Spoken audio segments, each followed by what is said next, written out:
আজকে একটা কাজে বাইরে বেরিয়েছিলাম, মনে হলো ফেরার পথে খুশির হাতে এক কাপ চা খেয়ে যাই। খুশি মানে আমার পিসি, তোমরা হয়তো জানোই। আগের মতন সবসময় পিসির বাড়িতে পড়ে থাকি না ঠিকই, তবুও খুশির বাড়িটা আমার কাছে সেই বাড়ি যেখানে আমাকে আগের থেকে বলে অ্যাপয়েন্টমেন্ট নিয়ে আসতে হয় না।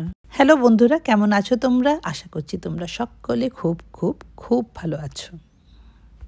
বাবা, এটা কি নতুন কাপ? ও এখান থেকে মেলার কাপ? না, এটা মেলার কাপ না।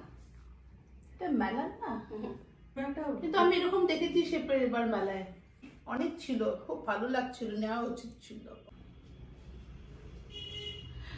বিধাননগর মেলার পরে সল্টলেকে সব বাড়িতে যে কোনো নতুন ক্রকারি হোক যাই হোক, কি হলো?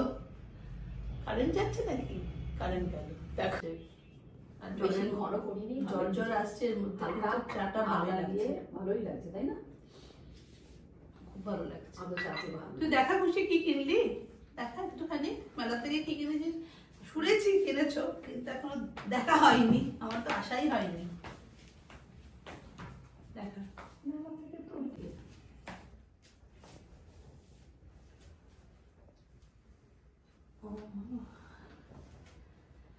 কি সুন্দর দেখতে, সত্যি সুন্দর হয়েছে।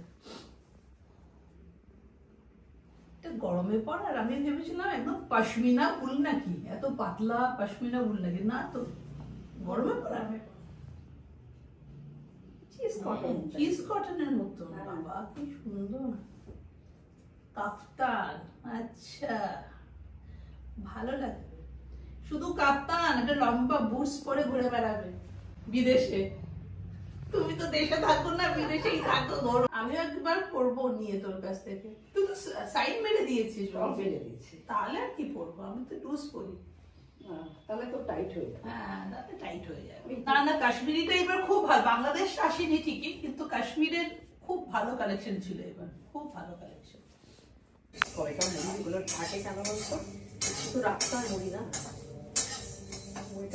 না না, মুড়িটা ঠাকা দেয় সবসময়। আমি মাঝরাতে অনেক সময় ঠান্ডা দুধ আর মুড়ি খেয়ে নিই।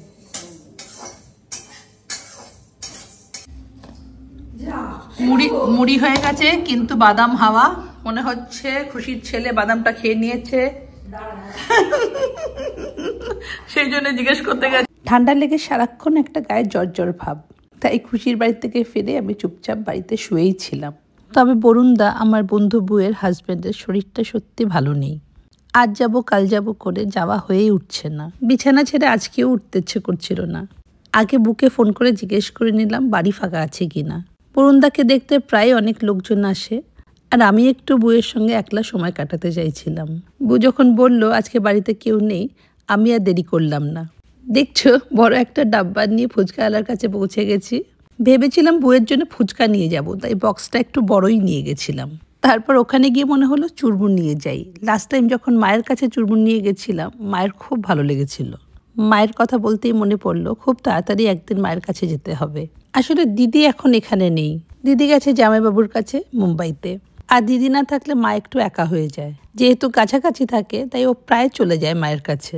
আমার আবার মায়ের বাড়িতে গিয়ে দিদিকে না দেখতে পেলেও মন খারাপ হয়ে যায়, কারণ যখনই আমি মায়ের বাড়িতে যাই আগে ওকে ফোন করে ডেকে নিই। সত্যি সবাই এক জায়গায় থাকাটা যে কতটা ভাগ্যের ব্যাপার। ইচ্ছে করলে মা, দিদি, পিসি, কাকিমা, বোন সবার কাছেই চলে যেতে পারি। এই সল্টলেকে প্রথম বাড়ি বানিয়েছিল আমার বাবা। তারপর এক এক করে কাকু, পিসি, দিদি সবাই সল্টলেকেই নিজের বাড়ি করলো। আমরা আগে সব কাজিনরা মিলে শীতে একটা ভালো করে বারবিকিউ পার্টি করতাম। মা, কাকু, কাকিমা সবাই থাকতো, ত্রিপলও খাটানো হতো। মা কাকিমারা সব লেপ কম্বল নিয়ে ত্রিপলের তলায় ঢুকে পড়তো, আর আমরা সব ভাই বোনেরা মিলে আগুনের পাশে বসে আড্ডা দিতাম। সেটা কেন যে বন্ধ হলো, চাইলে কিন্তু সেটাকে শুরু আমরা করতেই পারি। আর এই যে বউয়ের বাড়িতে আমি পৌঁছে গেছি। খালি ডাব্বাটা দেখে বুঝতেই পারছো চুরমুর খাওয়া হয়ে গেছে। আর খাটের উপরে এই যে দুটো সুন্দর ব্যাগ দেখছো, এই দুটোর মধ্যে একটা হবে আমার। বউ অনেকদিন ধরেই বলছে ভিয়েতনাম থেকে আনা তোর গিফটটা রাখা আছে, নিয়ে যা। আজকে আসা মাত্রই সামনে রেখে দিল। এই দুটোর মধ্যে কোনটা বেটার ছিল বলো তো? আমি এটা চুজ করেছি। আমার কাছে এরকম ন্যাচারাল ফাইবারে ন্যাচারাল কালারের একটা আছে, তো এটাকে আমি আর নিচ্ছি না, আমি গ্রিনটা নেব।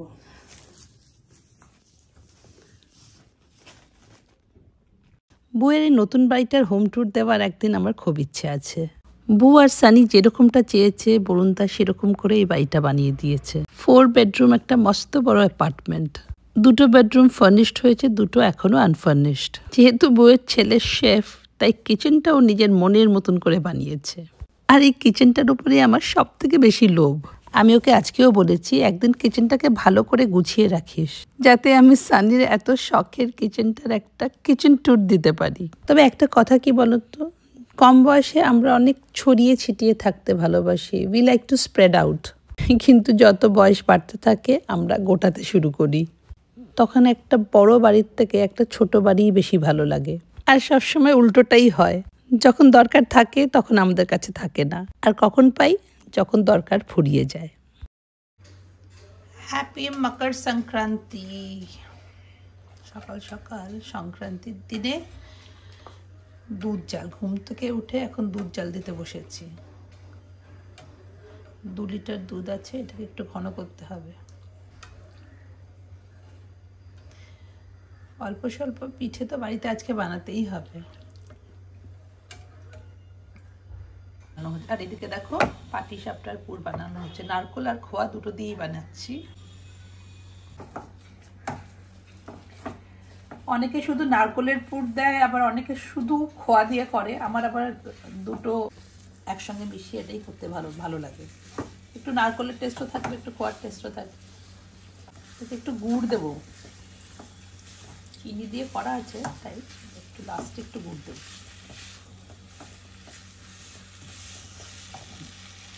এটার এখন অনেক সময় লাগবে ঘন হতে,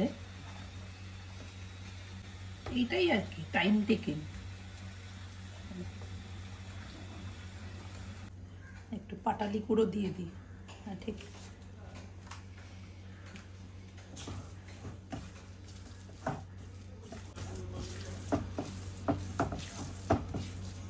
পিঠের ব্যাটারটা যখন বানাচ্ছি, সুব্রত পিছন থেকে বলছে কি যে একটা পিঠে বানাও তোমরা সুজি ময়দা চালের গুঁড়ো দিয়ে। আসলে সুব্রত ছোটোবেলায় মাকে দেখেছে পুরো চালের গুঁড়ি বানিয়ে সারা রাত ধরে বসে পিঠে বানাতে, তাই এগুলোকে পিঠে বলে মনেই করে না। আমি বললাম এখন সব ইনস্ট্যান্টের যুগ, instant coffee, instant Rabha dosa. জীবনে কখনো ভেবেছিলাম রাভা ইডলিও হবে? আমি বললাম খেতে ভালো হলেই হলো, এগুলো সিম্বলিক। পৌষ সংক্রান্তির দিন এসব একটু বাড়িতে না হলে ঠিক ভালো লাগে না। আর এটা হচ্ছে পিঠের ফার্স্ট ট্রায়াল, এটা সাকসেসফুল হলে বাকিটা ইজি। তোমরা যারা পিঠে বানাতে এক্সপার্ট, আমার এই পিঠে দেখে হেসো না প্লিজ, শুধু এটার পেছনে আমার ইমোশনটা বুঝবে। আর এই দেখো কি সুন্দর উঠে যাচ্ছে, ব্যাস আর কোনো চাপ নেই।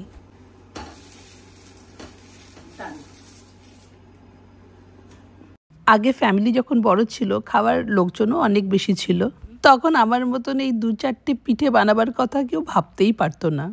একবার পিঠে বানানো মানে 3-4 রকম পিঠে তো হবেই, ভাপা পিঠে, চুষি পিঠে, ভাপা পুলি, দুধ পুলি। আমাদের বাড়িতেও একটা মস্ত বড় হাঁড়ি বসতো পুলি ভাপানোর জন্যে। এখন কেউ একটা দুটোর বেশি খেতেও চায় না। চামচ নিয়ে যাও ওখান থেকে, চামচ এই যে না, খেয়ে বলো কেমন হয়েছে। যেরকম করে পেরেছি একটু বানিয়ে নিয়েছি, পৌষ সংক্রান্তির দিন একটু খেতে হয় সেই জন্যে বানালাম। কিন্তু এটা পুরটা খুব ভালো হয়েছে, খেয়ে দেখ। হ্যাঁ ভালো হয়েছে না? হ্যাঁ আমি খেয়ে দেখেছি। আসলে আমার ভালো লাগে ওই কি বলে, দুটোই মিক্সড, নারকেল আর খোয়া দুটো মিক্সড। অনেকে শুধু নারকেল দিয়ে করে, আবার অনেকে শুধু খোয়া দিয়ে করে, কিন্তু আমার ওই দুটো মিক্সডটাই ভালো লাগে। সুব্রতকে একটু দিয়ে দিয়ে এবার। হ্যাঁ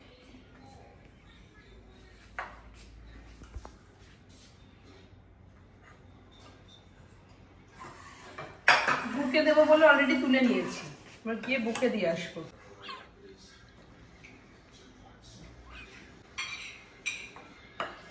ডুবিয়ে রাখলে ভালো হতো, কিন্তু আমি আর ডুবিয়ে রাখিনি। এমনিতে কে শুকনো খাবে, কে ডুবিয়ে রাখলে ওটা ওখান থেকে বেরিয়ে যেতে পারে। হ্যাঁ সেই জন্য এরকমই রেখেছি। ঠিক আছে, এরকমই হয়, এটাই ভালো লাগে। এটা দেখতে বেশ ঠিক। হ্যাঁ হ্যাপি মকর সংক্রান্তি।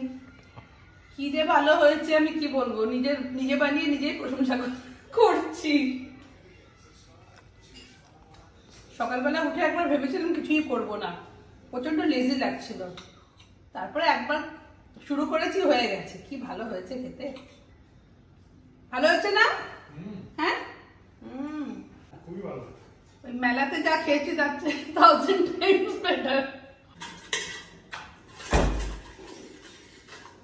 ছোটবেলায় যখন পায়েস হতো আমার আর দিদির মধ্যে লড়াই লাগতো, এটা কে খাবে। দিদিরও পছন্দ ফেভারিট।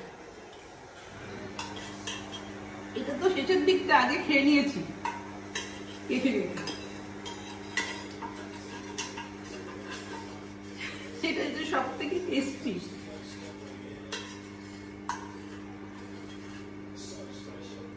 দেখে অ্যালুমিনিয়ামের হাঁড়ি দিয়ে বসে যেত, কুচিয়ে কুচিয়ে পুরো মনে হতো ধুয়ে ফেলেছে। গতকাল যখন বউয়ের বাড়িতে গেছিলাম আর কথায় কথায় বললাম যে কালকে সকালে ভাবছি কিছু পিঠে টিঠে বানাবো, তখন ও আমাকে বললো চলো এই আমাকে এসে দিয়ে যাবি। ওকে ফোন করলাম, ও বললো এই সবে বাড়ির সামনে এসে দাঁড়িয়েছি। বরুণদার রিপোর্ট নিয়ে অ্যাপোলোতে গেছিল, এই জাস্ট ফিরলো আর আমি একদম ঠিক সময় ওকে এসে ধরেছি। এই বন্ধুটাকে নিয়ে আমি যত বলবো ততই কম। কি পরিমাণ যে ও সেবা করতে পারে, শুধু বরুণদা বলে বলছি না, আমার তো মনে হয় she was born to take care of people. এত কষ্ট, এত স্ট্রাগলের মধ্যে ওর হাসিটা দেখার মতন। যাই হোক, ওখান থেকে সোজা আমি চলে এলাম সিটি সেন্টারে। না, এবার একটা হালকা দেখে চশমা আমাকে বানাতেই হবে। এদিকে একটা নতুন লেন্স পরে চোখে একেবারে অন্ধকার দেখছিলাম, সেটাকে ফেরত দিতে সেটার কমপ্লেন নিয়েও এসেছি। দেখলাম দোকানে অনেক ভিড়, ওরা আমাকে একটু পরে আসতে বলল। তাই শপার স্টপের হোম সেকশনটা ঘুরে ঘুরে দেখছি। ঘুরে ঘুরে দেখতে দেখতে বেশ কয়েকটা জিনিস পছন্দও হয়ে গেল। আসলে সামনেই আমার দুটো অনুষ্ঠান আছে আর সেখানে গিফট দেওয়ার ব্যাপারও আছে। এসেছিলাম উইন্ডো শপিং করতে আর কিছুটা টাইম পাস করতে, কিন্তু কয়েকটা জিনিস এত পছন্দ হয়ে গেল, যেহেতু বাড়িতে রাখার জায়গা নেই তাই নিজের জন্য কিনতে পারলাম না। তারপর মনে পড়লো দুটো গিফট তো আমাকে কিনতেই হবে। একবার যখন এসেছি এই ফাঁকেই কিনে নিয়ে যাই। আমরা গিফট দেওয়ার সময় অনেক সময় ভাবি কত দামি গিফট দিচ্ছি, কত টাকা খরচা করছি এর পেছনে, কিন্তু আমার মনে হয় গিফটটা এমন হওয়া উচিত যেটা তুমি তোমার নিজের বাড়ির জন্যও কিনতে চাইবে, এতটাই পছন্দ হবে যে সেটা দিতে ইচ্ছে করবে না, ইররেসপেক্টিভ অফ দ্য প্রাইস। এবার যে কাজটা করতে এসেছিলাম সেই কাজের জন্য চলে এলাম সুপ্রিম অপটিক্সে। প্রথমেই লেন্স নিয়ে আমার প্রবলেমটা বলে দিলাম। ওরা অবশ্য কনসিডার করেছে, ওরা লেন্সটা পাঠাবে কোম্পানিতে, তারপর বলেছে আমাকে কিছুদিনের মধ্যেই জানাবে। আজকে আবার একটা লাইট ফ্রেম খুঁজতে বসেছি। বাড়িতে সবসময় ভারী ফ্রেম পরে মাথাটা ব্যথা করছিল। একটা সিলেক্ট করেছি আর সেটাকে বানাতে দিয়েও গেলাম। 3-4 দিনের মধ্যে যখন দিয়ে দেবে তোমরা তো দেখতেই পাবে, তোমরা তখন জানিও ফ্রেমটা কেমন হয়েছে। একটু ডিফারেন্ট, মনে হয় তোমাদের ভালোই লাগবে। যাই হোক, আজকের ব্লগটা তাহলে আমি এখানেই শেষ করছি। কেমন লাগলো জানিও, ভালো লাগলে লাইক করো, কমেন্ট করো, শেয়ার করো, চ্যানেলটাকে সাবস্ক্রাইব করো। দেখা হবে তোমাদের সঙ্গে আরেকটা নতুন ব্লগে। Till then, bye bye and take care. Happy Makar Sankranti, love you.